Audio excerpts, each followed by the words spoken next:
공부 처음 하실 때 그 법적으로 그렇다는 거하고 뭐 현실적인 문제하고 혼동하시면 안 돼요. 자, 한 번만 더 해볼게요. 아까 자 A 소유의 X 토지하고 그다음에 Y 토지하고 이게 69-6이고 요거는 96-9고 그다음에 이 토지를 B하고 팔고 사기로 B도 현장에 와가지고 이거 다 살펴보고 좋습니다. 그 조건에 사겠습니다. 라고 둘이 합의했거든요. 자, 매매의 합의를 했습니다. 현대 계약서 만들 때는 자, A가 땅이 많아서 자기 땅에 이 지분을 다른 땅의 이 지분으로 혼동한 겁니다. 그래서 계약서에는 바로 96-9로 썼다. 즉 Y 토지를 표시해버렸다. 라고 했을 때 자, 표시가 잘못되었잖아요. 그죠? 표시가 잘못되었습니다. 그래도 이 표시가 뜻하는 것은 이거라고 당사자가 이해했잖아요. 그죠? 당사자 의사가 합치가 된 것은 X 토지에 관한 겁니다. 그죠? 근데 이거는 시세가가 1억이고 이거는 2억이다라고 가정해요. 이때 자 이제 B가 말입니다. 사람이 좀 나쁜 사람이에요.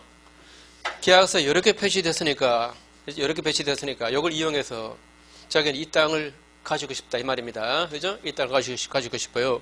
그래서 이 계약서 가지고 B가 A에게 바로 Y 토지에 대해서 이점 넘게 해달라고 소를 제기해버렸습니다. 소를 제기했을 때 A 쪽에서 이 계약서는 표시는 이렇게 되었지만 사실은 이 토지에 대한 계약서다. 여기에 대해서 우리는 합의했었다라고 이자가 입증 못하면 말입니다. 증명 못하면 이 사람은 깨지는 거예요. 맞죠? 그죠? 그래서 이 사람은 이 땅을 가져가게 돼버립니다. 그건 현실적인 문제예요.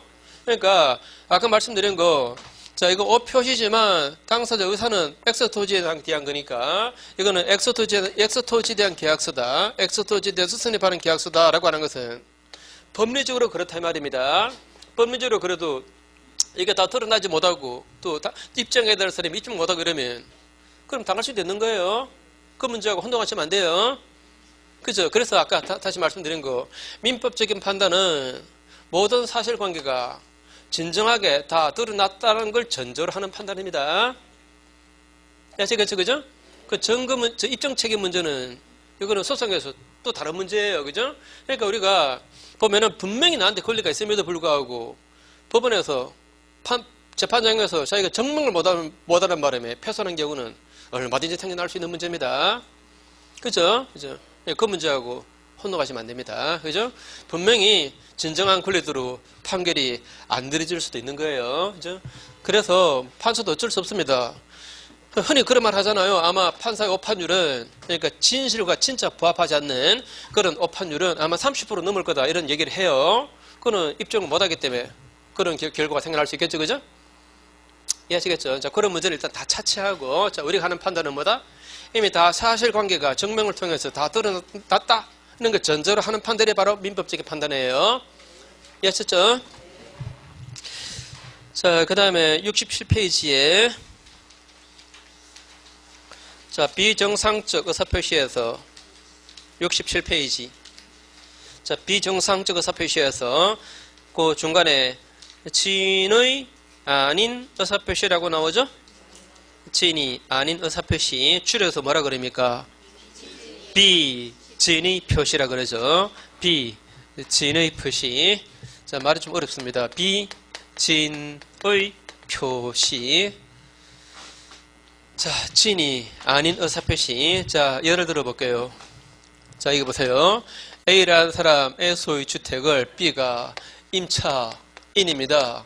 임차인으로 살고 있는데 월세를 2달분을 지금 못 내고 있습니다. 2달분 연체하고 있어요. 자, 아마 웬만하면 다 아실 겁니다. 월세 2달 밀리면 집주인한테 쫓겨날 수 있다는 거 알고 계시죠? 그죠? 우리 민법에 나와요. 자, 차임 누적액이 2기분에 달하면 임대인은 임대차 계약을 해지할 수 있다고 말입니다. 우리 민법에 나와 있습니다. 그래서 A가 임차인에게 해지하겠다고 통보를 보냈습니다. 해지하겠다고 통보를 보냈어요. 그런데 이 사람의 진짜 의사는 해지할 의사가 아니었어요. 아니고 요 통보서 보내면 이 사람이 연체된 월세를 빨리 가져오겠지. 그게 A가 의도하는 겁니다. 연체된 월세 이걸 빨리 받고자 하는 거. 이게 A의 진짜 의도입니다. 이런 경우를 바로 비진의 표시라고 얘기합니다. 이해하시겠죠? 그죠? 해지하겠다라고 표시했지만 진짜 의사는 해지가 아니에요. 그죠? 이런 걸 비진의 표시라고 말합니다. 자, 비진의 표시했을 때 어떻게 되는가? 결론 먼저 할게요. 진이 없이 했다 하더라도 해지할 의사 없이 해지 통지 보내도 원칙은 해지되어 버립니다. 원칙은 그 해지가 요쇼다. 그죠? 해지 통지가 원칙은 요쇼입니다. 다만 이 사람이 해지할 의사가 없었다는 거, 그것을 상대방 B가 상대방이 알았다거나 아기 또는 알 수 있었던 경우, 알 수 있었다 이 말은 자기가 주의했더라면 알 수 있었는데 주의를 안 했다 이 뜻이죠. 그죠? 맞습니까? 자, 알 수 있었다 이 말은 제대로 잘 살펴보았더라면 알았을 텐데 그 주의를 안 했다는 뜻이잖아요. 바로 주의를 안 했다. 그게 뭡니까? 과실이죠. 앞으로 알 수 있었다 이러면 이렇게 표현 많이 합니다. 이러면 저 해지 통보는 무효입니다. 무효. 자, 그럼 분명히 진해가 없었는데 왜 표시된 대로 효력을 부여할까? 어때요? 원래는 의사표시라는 것은 말 그대로 의사하고 표시가 일치해야 되는 게 원칙입니다. 그런데 이거는 표시만 있을 뿐이지 의사는 있어요, 없어요? 없잖아요. 그런데 왜 표시된 그대로 일단 효력을 부여할까? 그거는 바로 표시를 이걸 믿는 이 상대방을 보호해야 되기 때문에 그래요. 자, 보세요. 일단 해지 통보서가 B한테 왔으니까 B야, 이 사람 마음을 어떻게 알겠습니까? 그래 안 그래요? 모를 거 아닙니까? 모르니까 자기는 이제 이 집에서 내 쫓기는 줄로 알고 부랴부랴 다른 집을 구하는 임차 계약을 체결할 수도 있어요, 없어요? 있잖아요, 그죠? 임차했습니다, 지금. 자기는 이제 이 통보를 받았으니까 자기는 이제 이 집에서 내 쫓기는 거니까 다른 집을 구했습니다. 구했는데 이게 만약에 무효라면, 지인이 없었기 때문에 만약에 무효라면 어떻게 돼요? 그래 임대차 관계가 계속 유지가 된다는 말이잖아요. 그러면 B는 월세를 양쪽으로 내야 되잖아요. 그죠? 그러면 해지 통지 이걸 믿은 B한테 손해가 생겨나잖아요. 그죠? 불이익이 생겨나잖아요. 그죠? 그래서 표시를 믿은 이 상대방을 보호를 해줘야 되니까 이거는 효력을 발생시켜줘야 됩니다. 이 관계를 끊어줘야 돼요. 이해되죠? 다시 한 번 더. 비진이 표시했다 하더라도 표시를 믿은 상대방을 보호를 해야 되니까 원칙적으로 표시된 대로 효력 발생한다. 다만 상대방이 알았다면 어때요? 알았다면 자, 이 사람 속마음을 만약에 알았다면 그전에도 몇 번 이런 일이 있었다 쳐요. 그전에도 있어서 그때마다 이 사람은 자, 밀린 월세에다가 좀 더 합쳐가지고 주고 그래서 해결해 왔어요. 그래서 또 이거 보내길래 영감탱이 또 저 돈 또 더 달라고 저러는구나 하고 이 사람이 알았다거나 또는 알 수 있었다. 그러면 자 이렇게 안 할 거 아닙니까? 그래 안 그래요? 그죠? 그러면 이거 무효로 하더라도 이쪽에 불체가 손해가 생기진 않겠죠, 그죠? 그죠? 그래서 그냥 무효로 해버린다 이 말입니다. 자, 말이 좀 길었는데, 자, 비진의 표시도 원칙은 표시된 그대로 효력 발생한다. 맞죠? 다만 그 진이 아닌 것을 상대방이 알았다 또는 알 수 있었다 이러면 무효다. 됐죠? 그죠? 일단 그래서 뒷페이지 가보시면 뒷페이지에 자 제일 위에 1번의 첫 줄 비진의 표시도 원칙적으로 표시된 그대로 효력이 발생한다 하고 그 다음에 2번에 1번 보시면 표의자의 진이 아님을 상대방이 알았거나 이를 알 수 있었을 경우라면 그 비진의 표시는 무효다. 자, 그런데 보세요. 근데 만약에 갑이라는 사람이 지금 땅을 가지고 있는데 빚이 많아요. 빚이 많아서 자기 채권자들로부터 경매에 들어올 가능성이 상당히 지금 높은 상태입니다. 그래서 경매를 일단 피하려고 자기 친척 을에게 이걸 공짜로 그냥 줬습니다. 공짜로 정려해버리고 이전 등기했습니다. 다만 이 사람의 속마음은 일단은 경매를 피해야 되니까 이렇게 했을 뿐이지, 이거 지나가면 말입니다. 지나가면 갑이 자기 사정을 을에게 얘기하고 찾아올 생각이었습니다. 그러면 진짜로 줄 생각은 아니었죠, 그죠? 진짜로 줄 생각 아니었습니다. 비진이다, 그죠? 약간은 비현실적이지만 아무튼 자기는 경매 피할 양이었어요. 너무 급하니까 일단 공짜로 준 거였고 나중에 사정 얘기하고 찾아올 생각이었다. 이러면 진짜 줄 생각은 아니었다, 그죠? 비진입니다. 비진이 이어도 원칙은 자, 이 을이 소유권을 취득합니까, 못합니까? 해요. 원칙은 유효니까 소유권을 취득합니다. 다만 이 찐이 아닌 것을 을이 만약에 알았었다면, 을이 만약에 알았다라거나 또는 알 수 있었던 경우라면 그때는 이게 무효잖아요, 그죠? 무효니까 이제는 소유권 취득된다, 된다? 안 되는 겁니다. 자, 물론 이제 만약에 요 상태에서 갑이 이 부동산을 다시 되찾고 싶다. 그래서 반환 청구를 만약에 한다면 갑은 상당히 힘듭니다. 왜 힘들어요? 일단 원칙은 유효니까 무효를 주장해서 찾아오려면 그게 왜 무효인가를 입증해야 되거든요. 그래 안 그래요? 그래서 자기가 거짓말했다는 거하고 거짓말했다는 것을 이자가 알았다는 것을 또는 알 수 있었다는 것을 갑이 다 증명해야 돼요. 그래 안 그래요? 갑이 증명 못하면 말입니다. 설사 이자가 알았다, 알 수 있었다 하더라도 갑은 찾아올 수 없는 거예요. 자, 요 부분에 관해서 증명 책임은 누구한테 있다? 갑한테 있습니다. 갑이 을의 악의 또는 과실을 입증해내야만이, 그래야만이 갑이 다시 찾아올 수 있는 겁니다. 설사 이자가 진정으로는 악이 또는 과실이다 하더라도 갑이 증명 못하면 반환 못 받아요. 그죠? 한편, 자, 요 경우를 전제로 할게요. 요 경우를 전제로. 자, 이런 경우라면 법적으로 을은 소유권을 취득 못했잖아요. 그자가 다시 병한테 팔았습니다. 병한테 팔았어요. 자, 병은 등기 받았고, 자, 내가 병이면 파는 사람, 이 사람만 보고 사지 그 앞 사람과 사이에 무슨 일이 있었는가 이런 건 관심 둬요, 안 둬요? 안 두죠. 당연히 그냥 등기만 보고 이 사람이 소유자이겠거니 믿고 사는 거죠, 그죠? 자, 이 사람도 그런 사람이었어요. 그래 믿고 샀습니다. 자, 우리 아까 공부했던 등기에 공신력 없다는 그 원칙에 따른다면 이 병은 소유권을 취득해요, 못해요? 자, 요 경우라면 이 병은 법적으로 소유권을 취득 못했잖아요. 그런 소유자 아니잖아요, 그죠?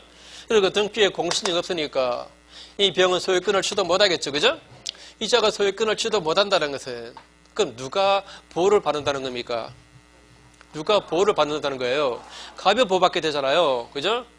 자, 다시 등기에 공신력 없다는 거, 이건 우리 민법상의 대원칙인데 이 대원칙에 따르게 되면 갑이 보호를 받게 돼요. 어떻습니까? 갑하고 병을 한번 비교해 보세요. 저 갑을 보호할 필요성이 있는 사람인지.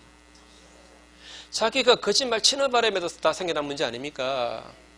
그죠? 갑 자기가 거짓말 치는 바람에 문제가 복잡해진 거예요, 지금. 그죠?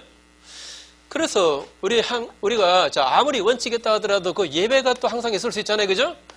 이런 경우는 대원칙대로 해버리면 너무 부당한 결과가 생겨나버려요. 그래서 이 대원칙이 이게 이 케이스에는 적용 안 되게 하려고 우리 민법은 이 무효 가지고는 선의의 제3자에게는 대항을 못한다라고 조문을 만들어 두었어요.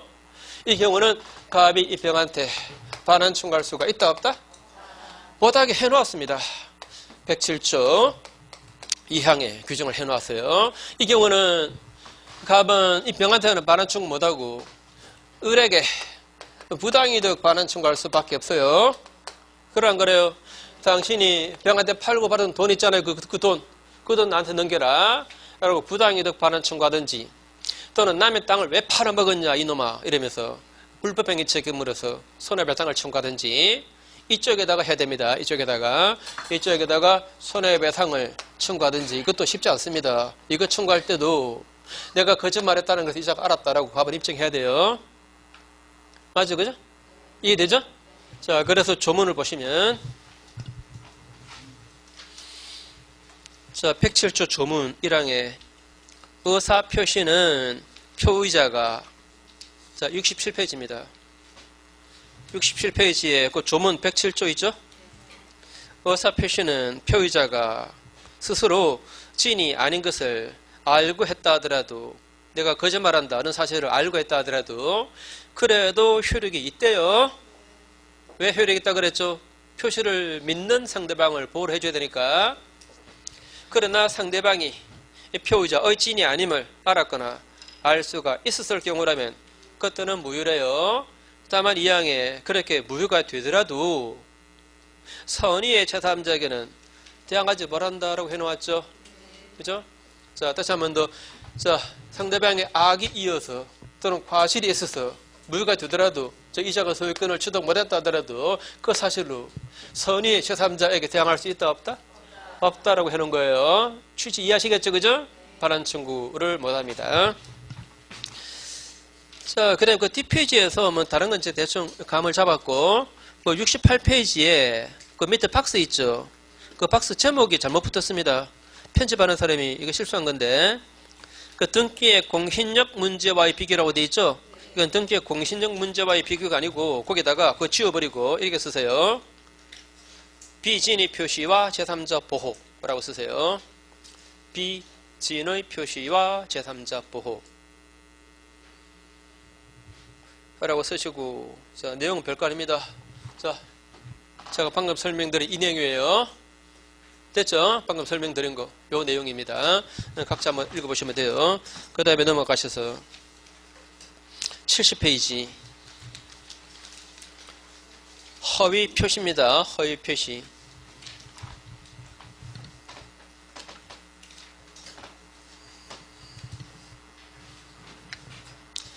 허위 표시는 자, 예를 들어서 자, 이것도 역시 갑이 말이죠. 지금 빚이 많아요. 그래서 채권자로부터 경매에 들어올지 모릅니다. 그래서 자기 친척을하고 이거는 서로 짰습니다. 자, 내가 이런 사정이니까 자, 형님 좀 도와주시오 해가지고 가짜로 매매 계약서를 만들어서 이거 가지고 을에게로 이주 등기를 해 놓은 거예요. 서로 짜고 한 거죠. 서로 짜고 한 거. 자, 두 사람 사이에 매매 의사가 있어요, 없어요? 없죠. 없습니다. 서로 통정해서 허위 의사 표시한 거죠, 그죠? 통정해서 허위 의사 표시한 겁니다. 통정 허위 표시. 이거 강의할 때마다 생각나는 분이 있어요. 그때도 저기 광주에서 강의할 텐데 한 요쯤에 앉아 계신 아주머니가 통정은 그 남녀간의 그 시기를 말해요.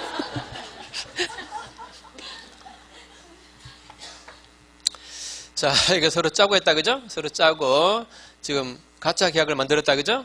이거는 혈액이 있다, 없다? 무효다. 자, 무효니까, 을에게 이주 넘게 되어 있지만, 을에게 소유권 넘어갔다, 안 넘어갔다? 안 넘어갔다. 자, 이 땅은, 자, 다시 법적으로 말입니다. 법적으로 여전히 누구 땅이다? 갑땅입니다. 여전히 갑땅입니다. 갑은 을에게 돌려달라고 반환 청구할 수 있다, 없다? 있습니다. 돌려달라고 반환 청구할 수 있어요. 자, 근데 을이 만약에 이걸 다른 제3자 병한테 팔아버렸을 때, 자, 자기 앞으로 등기되어 있으니까 제3자한테 팔기 쉽겠죠, 그죠? 맞죠? 팔기 쉽습니다. 등기 이용해서 팔아버렸다. 이 사람은 등기만 보고서 을이 소유자인 줄로 믿고서 샀습니다. 그리고 등기했어요. 이거 아까 말씀드린 대로 만약에 2번칙에 따른다면 이 사람은 자, 소유권 취득이 돼야 안 돼요? 안 되잖아요. 안 된다면 누구를 보호하는 겁니까? 갑을 보호하는 거 아닙니까? 자, 갑 보세요. 갑을 한번 보세요. 보호할 필요성이 있는 사람인지. 갑하고 병을 비교해보면 저 사람은 보호할 가치가 한 개도 없는 사람이에요. 아, 그래요? 안 그래요? 그래서 이 대원칙이 이 케이스에는 적용되면은 결과가 너무 불합리합니다. 그래서 이 원칙이 이 케이스에는 적용 안 되게 이 무효 가지고는 선의의 제3자에게 대항을 못한다라고 해놓았습니다. 이거는 갑이 을에게 반환 청구 된다 안 된다? 안 됩니다. 반환 청구 안 돼요. 안 되고 자 이때는 자 이렇게 넘어가 버리면 이렇게 반환 청구 안 되고 갑으로서는 을에게 말입니다. 을에게 남의 땅 왜 팔아먹었냐고 불법행위 책임으로서 손해배상을 청구하든지 또는 당신이 을에게 팔고 받은 돈 돌려달라고 부당이득 반환 청구하든지 이렇게 들어가야 돼요. 맞죠? 그죠? 이렇게 부당이득 반환 청구 또는 손해배상 청구 을에게 들어가야 됩니다. 이쪽에는 반환 청구에서는 안 돼요. 자, 그래서 조문을 보시면 자, 108조 1항에 상대방과 통정한 합의, 이 의사표시는 무효다. 다만 그런데 2항에 보시면 그 무효로서는 선의의 제3자에게는 대항 안 된다라고 되어 있죠. 그죠? 자, 그 무효 가지고는 선의의 제3자에게는 대항이 안 돼요. 자, 넘어가 보시면 72페이지 큰 3번에 괄호 1번 첫 줄 허위 표시는 당사자 사이에서는 언제나 무효다. 근데 오른쪽 페이지에 제일 위에 괄호 1번 선의의 제3자에게는 허위 표시의 무효를 주장할 수가 없다. 그죠? 허위 표시의 무효를 주장할 수 없다. 자, 그 밑에 참고하기 박스 등기의 공신력 문제와의 비교. 자, 공부 처음 하실 때 잘 보셔야 돼요. 자, 아까 공신력 문제 이미 했었죠. 그죠? 아까 했던 거 다시 한번 확인해 볼게요. 자, 보세요. 갑이 이 부동산을 을에게 팔았고 이전 등기 되었고 을이 다시 병한테 팔았습니다. 이전 등기 되었다라고 치고 병은 선의자다라고 가정하고 그런데 이 계약은 무효다라고 가정합시다. 자, 무효 사유. 만약에 갑이 의사 무능력이면 무효 맞습니까? 자, 의사 무능력 나는 무슨 뜻인지 모른다. 손 들어보세요. 의사 무능력 나는 무슨 뜻인지 모른다. 아무도 안 계시네. 의사 무능력은 자, 뭐 다 아시겠지만 자기가 한 계약인데 그 계약을 통해서 내가 무슨 권리를 취득하는지 무슨 의무를 부담하는지 이걸 이해 못하는 상태. 그게 의사 무능력입니다. 자기 행위의 법적 의미를 이해 못하는 사람. 이걸 뭐라 그런다? 의사 무능력자. 박근혜 보면 알아요. 그죠? 자기가 하는 행동이 뭔지도 몰라요. 그 여자가. 참 희한한 여자인데. 자, 이정희 불러다가 뭐 최순실이 그거 도와주라 그러고 삼성물산하고 제일모주하고 합병하는 거 다 도와주고 그래 놓고도 자기는 잘못이 한 개도 없대요. 참 뭐 그런 년이 다 참 뭐 그런 게 다 있는지 참. 그건 의사 무능력인지 사이코패스인지 두 가지를 겸한 것 같아. 자, 의사 무능자는 자기가 한 행위의 법적 의미를 이해 못하는 사람. 자, 그런 사람이 한 계약은 효력있다 없다? 없다. 자, 무효 이 말은 이 사람은 소유권을 취득했다 못했다? 못했다. 자, 또는 아까 본 것처럼 만약에 이게 불공정 계약이고 이자가 폭리자다. 자, 이 사람의 궁박을 이자가 이용해가지고 1억짜리를 3천에 매입했다면 그러면 불공정 계약 맞죠? 자, 불공정 계약이라면 무효니까 이 사람 소유권 취득 못한 거죠. 못했습니다. 또 소유권 취득 못한 자로부터 등기만 보고 이자가 소유자인 줄로 이자가 믿고 사도 소유권 취득돼야 안 돼요? 안 됩니다. 갑은 병에게도 내 땅 돌려달라고 반환 청구할 수 있다 없다? 있습니다. 그죠? 또 누가 없다 그랬어요? 있어요. 있습니다. 자, 근데 만약에 여기 아까 본 것처럼 비진이 표시로 무효가 되었다면 만약에 이 사람이 거짓말 쳤고 이자가 알았다. 그래서 무효라면 또는 이게 가장매매 계약이어서 허위 표시로 무효라면 그러면 선의의 제3자에게 대항을 못한다는 조문이 따로 있잖아요. 이때는 반환 청구가 된다 안 된다?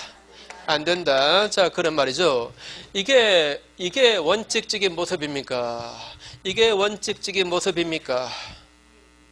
위에 이렇게 말입니다. 이게 등기에 공신력이 없다는 그 대원칙 때문에 생겨난 겁니다. 요거는 예입니다. 등기에 공신력이 없다는 그 원칙을 이런 경우에도 적용해버리면 엉뚱한 사람의 보호를 받는 결과가 발생해요. 그걸 안 그래요? 자, 거짓말 친 사람, 통정의 표시한 사람, 부활 필요성이 없잖아요. 그죠? 그래서 이 조문 107조 2항에 그 다음에 108조 2항에 요런 무효 가지고는 선의 제3자에게 대항을 못한다는 조문이 만들어져 있는 거예요. 이런 부분은 따로 조문 있을까 없을까요? 없어요. 등기에 공신력 없다는 그 대원칙 때문에 그래요. 이해하시겠죠? 그죠? 그러니까 무효가 이거 말고도 많이 있죠. 그죠? 의사문항요, 불공정, 그 다음에 반사적 법률행위, 그 다음에 강행법 위반행위 있을 거 아닙니까? 그죠? 이런 경우에 다 이렇게 돼요. 그죠? 무효 가지고, 자, 이 무효 가지고 선의의 제3자에게 대항 못하는 케이스는 딱 두 개밖에 없어요. 됐죠? 자, 다시 한 번 더. 원칙적으로 무효는 원칙적으로 제3자에게까지도 미친다, 안 미친다? 미칩니다. 안 미치는 거는 두 개밖에 없어요. 요거. 이해하시죠? 그죠? 이 부분을 확실하게 기억하셔야 됩니다. 이거 기억 안 하면 말입니다. 나중에 자꾸 제 탓을 해요. 지난번에 반환충 갈 수 있다 그래놓고 이번에는 또 반환충 못한다 그러고 막 이래요. 저 탓합니다. 저걸 이해 못해서 그래요. 자, 이해하시겠죠? 그죠? 자, 그게 그 박스 안에 있는 내용입니다. 자, 한번 잘 좀 봐두시고 그 다음에 뒤로 넘어가셔서 자, 우리 법조문에 한 번 더 허위 표시의 무효 또는 비진의 표시의 무효 가지고는 선의의 제3자에게 대항 못한다라고 되어 있죠. 그죠?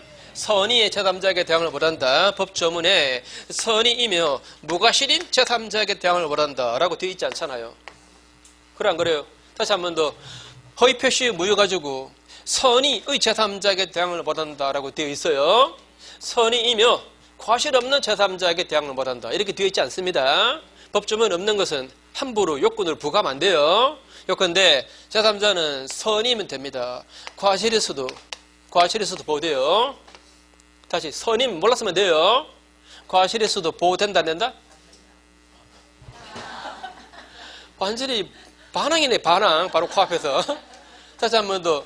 자, 선의의 제3자에게 대항을 못한다. 이렇게 되어 있습니다. 선의이며 과실 없는 제3자에게 대항을 못한다. 이렇게 되어 있지 않습니다. 그러니까 선의이면은 과실에서도 괜찮아요. 그래도 보호된다는 거. 다만 중과실이 있으면 보호 안 됩니다. 중과실은 자기가 주의를 너무 하는 거죠. 그죠? 이런 경우는 악의와 진비 없이 다루는 게 많아요. 우리 판례가 보면은. 중과실이 있으면 보호 안 됩니다. 다시 한 번 더. 자, 선의이면 과실이 있어도 보호된다. 그러나 중과실이 있으면 보호 안 한다. 판례입니다. 물론 이자가 당연히 악의자라면 보호 안 되는 거고, 그죠? 맞죠? 한 번만 더. 이 사람은 선의이면 과실이 있어도 보호된다. 됐죠? 다만 중과실이 있으면 보호되지 않는다. 그 다음에 이제 보세요. 갑이 병한테 반환 청구 소송을 제기했다면 이 소송에서 쟁점은 이게 허위 표시인 것을 서로 짜고 체결한 가짜 계약이라는 사실을 이자가 알았는가 몰랐는가, 그게 쟁점이 되겠죠. 그래 안 그래요? 쟁점이 되겠죠. 자, 어때요? 이때 이 소송에서 병 쪽에서 피고 쪽에서 나는 몰랐다고 입증해야 되는가, 아니면 갑 쪽에서 저 병은 알았다고 입증해야 되는가? 누가 입증해야 됩니까? 갑이 입증해야 돼요. 제3자는 말이죠. 제3자는 이건 하나의 원칙으로 기억해 두세요. 제3자는 죄다입니다. 죄다. 선의로 추정돼요. 그러니까 제3자가 스스로 나는 몰랐다고 입증해야 될 경우는 한 개도 없습니다. 됐죠? 제3자가 악이라고 주장하는 자가 그 자가 제3자가 악인 것을 입증해내야 돼요. 이해되시겠죠? 그죠? 제3자는 죄다 뭘로 추정된다? 선의로 추정됩니다. 자, 그래서 74페이지 중간에 괄호 2번에 동그라미 2번, 제3자는 선의이면 족하고 과실이 있어도 상관없다. 즉 무과실까지 요구되지는 않는다. 다만 중과실이 있는 경우에는 보호되지 않는다라고 하는 거. 그 다음에 괄호 3번에 세 번째 줄, 아니 두 번째 줄 끝에 제3자는 특별한 사정이 없는 한 선의로 추정되며 그래서 가장 매도인이 제3자에게 소유권 주장하려면 그 제3자가 악의인 것을 증명해야 됩니다. 자, 그 다음에 첫날부터 또 너무 많이 나가면 머리 어지럽겠지. 잠깐만 점검해 볼게요. 잠깐만 점검.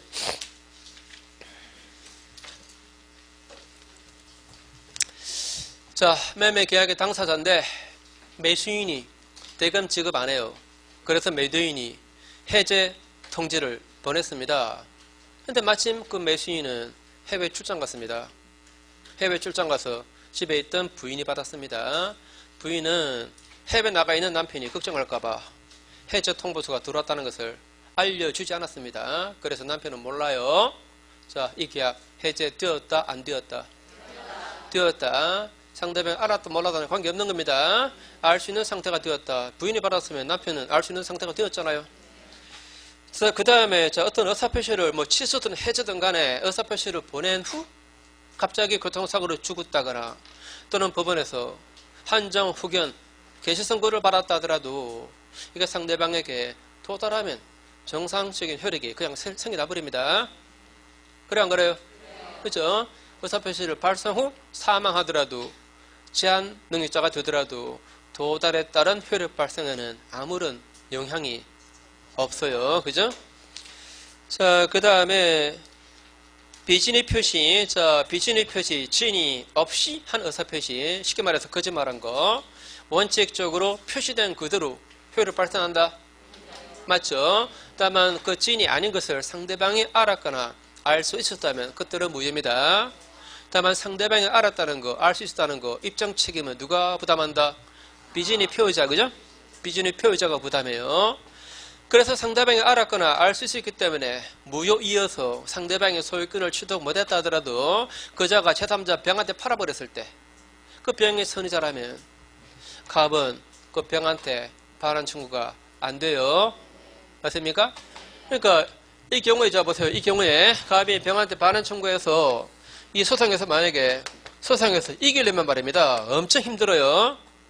총 3가지를 입증해야 됩니다. 이기려면 자기가 거짓말했다는 것과 그래서 이자가 알았다는 거 또는 알 수 있었다는 거 그걸 또 이자가 알았다는 거 입증해내야 돼요. 맞죠? 그죠? 증명 못하면 갑은 패소입니다. 그죠? 아까 비슷한 얘기 말씀드렸지만 이자가 진실로는 설사 알고 있었다 하더라도 그걸 갑이 증명 못하면 갑은 패소입니다. 맞죠? 그죠? 자, 그 다음에 허위 표시의 무효 가지고도 선의의 제3자에게 대항을 못하죠. 그죠? 허위 표시의 무효 가지고도 선의의 제3자에게 대항을 못해요. 이 경우도 갑이 병에게 반환 청구의 소를 제기해서 이 소송에서 갑이 이기려면 말입니다.